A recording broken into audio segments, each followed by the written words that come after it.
Você está jogando basquete despretensiosamente com Bob Dylan em Malibu, próximo ao mar, quando de repente vê Dylan parar do nada, pegar a bola, olhar para o Oceano Pacífico e dizer que quer fazer algo diferente.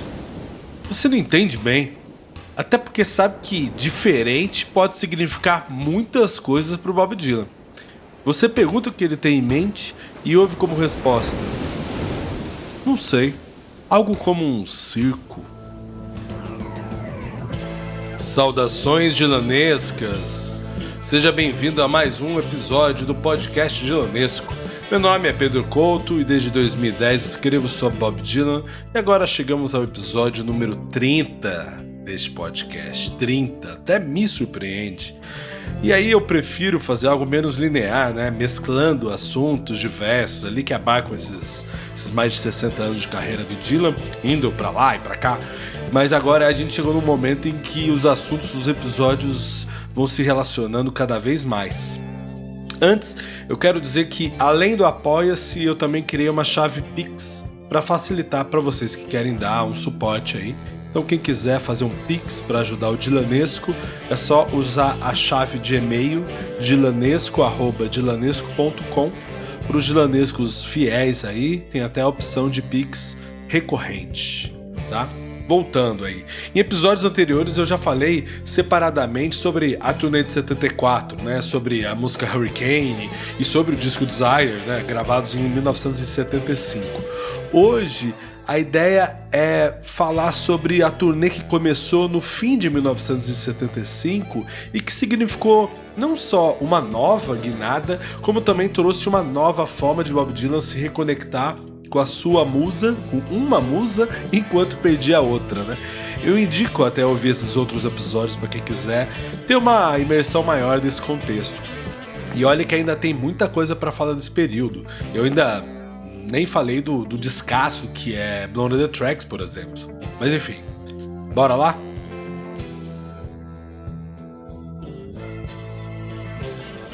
For it seems now more certain than ever that the bloody experience of Vietnam is to end in a stalemate. Os Estados Unidos viviam um momento delicado na primeira metade da década de 70, né?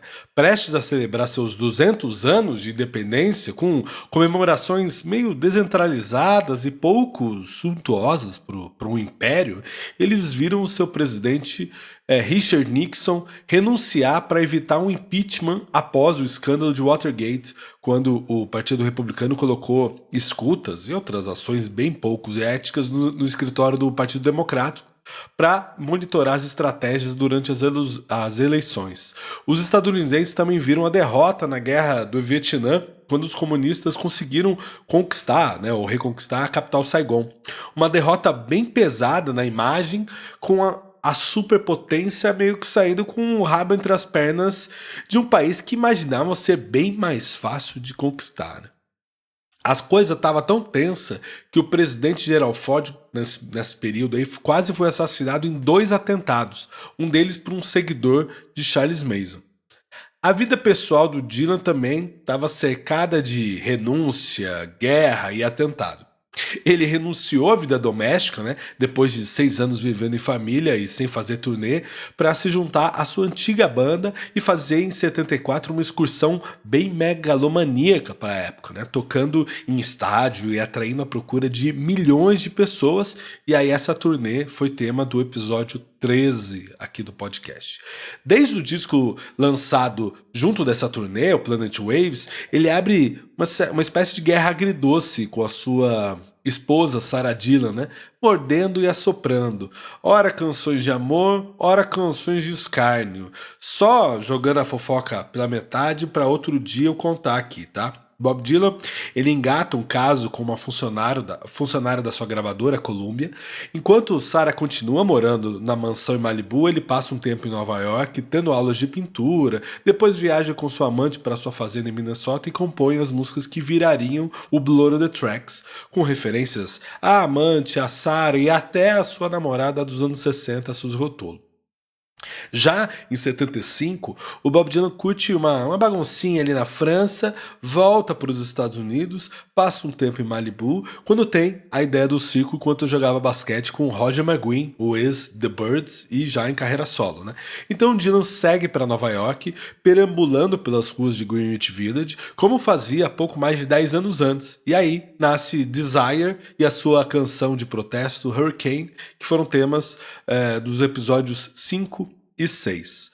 Apesar de lançar discos, o Bob Dylan sentia que estava meio perdido ali, citando uma espécie de amnésia criativa. Foi também por isso que ele procurou as aulas de pintura e também deve ter sido esse ímpeto em reencontrar com a sua musa mora ali, a música, e de outras formas, né? Então tivemos uma turnê megalomaníaca, uma canção de protesto e belíssimas outras canções. Mas ele queria ir além. My patron saint is Friday where they go. He's always out somewhere when I need him most. The Spanish moon is rising on the hill, but my heart is telling me I love you still. Como eu já comentei em outros episódios, apesar de ser avesso às prisões da nostalgia, é comum ver Bob Dylan fazer uma retrospectiva das suas raízes, se voltando ao passado, não necessariamente para reviver, mas para aprender e relembrar de onde veio e quem é.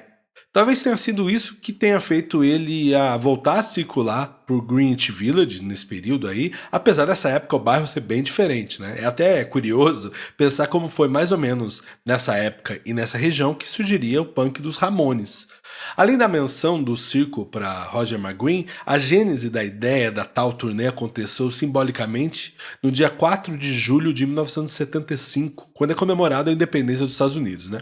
O Bob Dylan dava uma palhinha, como ele fez nesse áudio que eu mostrei da música Abandoned Love, mas dessa vez estava com Bob Newhart, amigo de farra dos anos 60 com quem se reconectou. Eles tocavam no Other End, um bar no mesmo lugar que funcionava o Bitter End, um dos clubes em que Dylan começou sua carreira quando chegou em Nova York em 1961.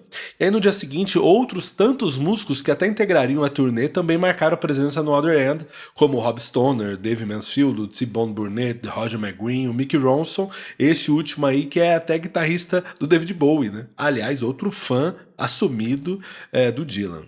Bob Dylan também reencontrou outros amigos e dava canja, e dentre eles estava Raymond Jack Elliott, músico folk mais velho que o Dylan, que até chegou a excursionar com o Woody Guthrie quando ele ainda tinha saúde para tocar, né?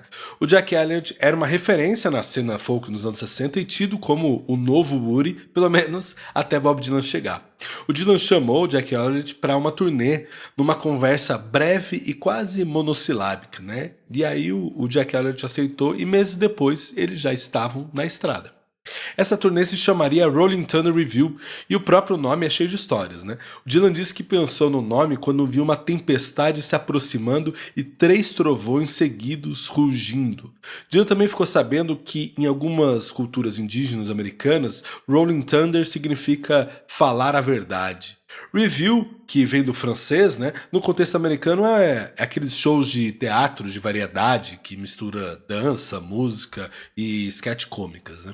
A Rolling Thunder Revue também tinha como premissa ser o mais antissistema possível, né? O Dylan não queria repetir a turnê de 1974, exaustiva menos pela quantidade de shows, né, e mais pela necessidade de fingir. Foi uma turnê que ele saiu esgotado por entregar ao público mais aquilo que eles queriam, ou pelo menos aquilo que ele achava que eles queriam, do que de fato o que ele queria. E toda a atenção gerada, principalmente pelo gerenciamento do lendário Bill Graham, criava uma falta de realismo e camaradagem, sabe? Era puro suco concentrado de show business, com muito foco no lado business da coisa. E vale pontuar que entre sua última turnê em 66 e a de 74, o show business mesmo mudou muito. Os shows em estádios modernizados começaram no fim dos anos 60 e na década de 70 estavam a toda. Então na turnê de 74, Dylan, para ele era tudo novo e ele fez exatamente conforme a nova cartilha. Lançou um disco de inéditas, encheu o bolso com a turnê e ainda lançou um disco duplo do registro ao vivo. que seria o Before the Flood. Agora, no entanto, o Dylan optou pelo oposto. Vamos organizar entre nós, experientes ou não, um show itinerante com diversos artistas de peso que vai em cidades menores, fora do eixo principal. A gente vai anunciar com poucos dias de antecedência, nós mesmos vamos vender os ingressos e distribuir o flyer de divulgação e vamos tocar em locais pequenos ali, para cerca de 3 mil pessoas. E aí, um devaneio rápido e meio fora do tópico, né? É curioso pensar como essa ideia de um festival itinerante, organizado por artistas, viraria tendência nos últimos anos, né? E aí eu lembrei aqui do Lollapalooza, que foi criado pelo Perry Farrell da banda Jane's Addiction, tem o Not Fest, que é do Slipknot, e aqui no Brasil, um pouco mais alternativo, né? Mas, enfim, acho que seguindo a mesma ideia, temos o Matanza Fest, que era do Matanza, né? Óbvio que nesse caso há um forte foco no business e no lucro, naturalmente. Mas ainda assim é uma certa abordagem de faça você mesmo e de ter um certo controle criativo e conceitual que há alguma semelhança com o que Bob Dylan fez 50 anos atrás, né? Bom, voltando. Para esse clima de camaradagem, além da banda e dos artistas, o Dylan chamou um tanto de gente para embarcar na empreitada. Desde seu amigo de infância, Louis Camp, o poeta Allen Ginsberg e outras pessoas para produção e gerenciamento. E aí teve até uma equipe de filmagem e o famoso cineasta americano Sam Shepard para ajudar no roteiro de um filme que seria gravado durante a turnê, tanto nos shows quanto fora deles. O filme se chamaria Reinaldo e Clara e eu vou reservar um episódio exclusivo para falar sobre ele. O fato é que o Dylan estava tão empolgado que também deu acesso ao jornalista Larry Sloman, conhecido como Ratso, para capturar o clima da turnê, que viraria algumas reportagens para a revista Rolling Stone e também um belíssimo relato em livro que eu indico muito ler. Só tem em inglês, infelizmente, né? O show de estreia aconteceu no dia 30 de outubro de 1975 em Plymouth, Massachusetts, em um auditório lotado para 1.800 pessoas. O show começa com a banda de apoio, nomeada de Guam, tocando 10 músicas e com os cantores se alternando entre os integrantes ali, né?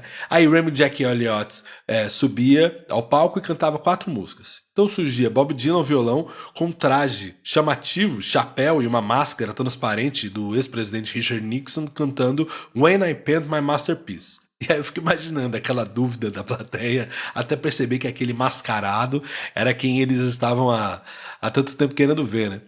Eu acho que muita gente só perceberia quando quem era que era Bob Dylan quando ele tirava a máscara para apresentar um rosto pintado de branco.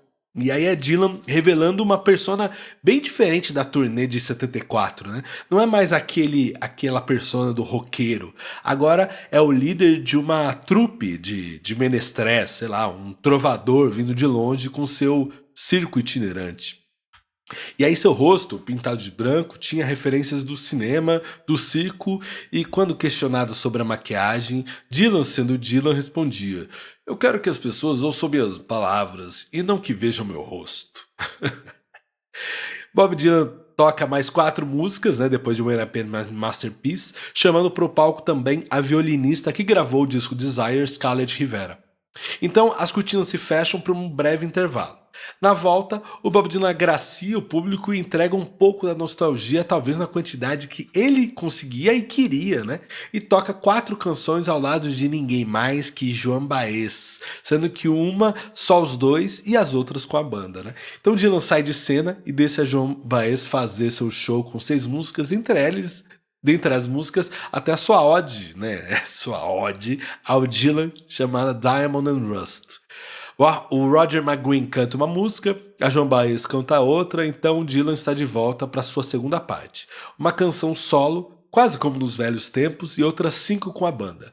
O espetáculo termina com todo mundo no palco cantando o que Dylan gostaria que fosse o hino americano, This Land Is Your Land, do seu ídolo mor, Woody Guthrie. Essa primeira fase, entre 30 de outubro e 8 de dezembro, teve 25 shows distribuídos principalmente na área mais nordeste dos Estados Unidos, além de 3 shows no Canadá, né? E a estrutura se manteve bem firme ao longo da turnê, mudando um pouco a quantidade de músicas que o Dylan tocava, variando entre 16 e 22 músicas ao longo da turnê. Tocou muitas músicas conhecidas, mas sem foco nos hits. Aí para você ter uma ideia, Bob Dylan fez 6 músicas do disco Desire, que ainda nem tinha sido lançado, e cantou apenas uma vez Like a Rolling Stone. Mas isso não significa que houvesse apenas performances previsíveis, né? Em 2019, a Columbia lançou uma caixa com 14 CDs de registros dessa turnê. É belíssimo. Eu acho belíssimo trilhar as faixas e ver as mudanças, as músicas, né? As músicas mudando e tomando interpretações diferentes. Os arranjos são basicamente os mesmos, mas Dylan sempre consegue tirar uma carta na manga, entrega uma interpretação bem única entre uma versão e outra, né? Dentre os destaques, eu acho, estão as músicas novas, né? Como Isis e One More Cup of Coffee, mas há também frescor em canções antigas. Nessa versão de With God on Our Side, do dia 4 de novembro, o Bob Dylan amplia a crítica das guerras incessantes que os Estados Unidos implicam em ter, né? E lista, ao lado dos russos, outras nações que os americanos foram ensinados a odiar. China, Coreia, Vietnã, Bulgária, América do Sul, Cuba. Eu falo mais dessa música no episódio 23 e atualmente essa lista tem aumentado bastante, né? Outro belo exemplo de mudança de letra está em Knock on Heaven's Door. Invariavelmente, Bob Dylan traz novas razões para ele bater na porta do céu durante os shows da turnê. Na estrofe de abertura, quando o narrador pede para sua mãe limpar o sangue do seu rosto, às vezes é porque ele não consegue ver mais, em outras é porque ele está cansado da guerra. Às vezes, não é o sangue que a mãe tira, mas lágrimas. Roger McGuinn participa dessa música e também canta um novo verso que parece ser uma clara referência ao dia do basquete. Que ele canta assim: Mãe, eu ouço o rugido do trovão, ecoando na orla de Deus. Eu ouço ele chamando pela minha alma, sinto que estou batendo na porta do céu.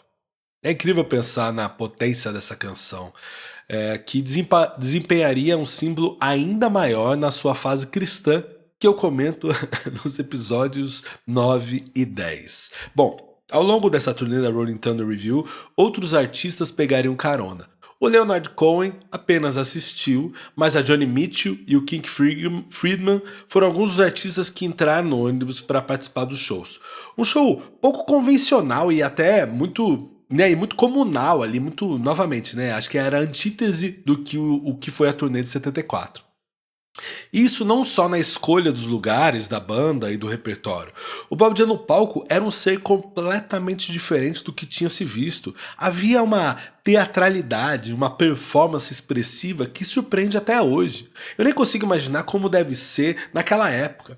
O disco Desire é recheado de boas histórias, de epopeias e aventuras existenciais, e Dylan parecia comprometido a entregar um trabalho visual e dramático à altura dessas histórias, né?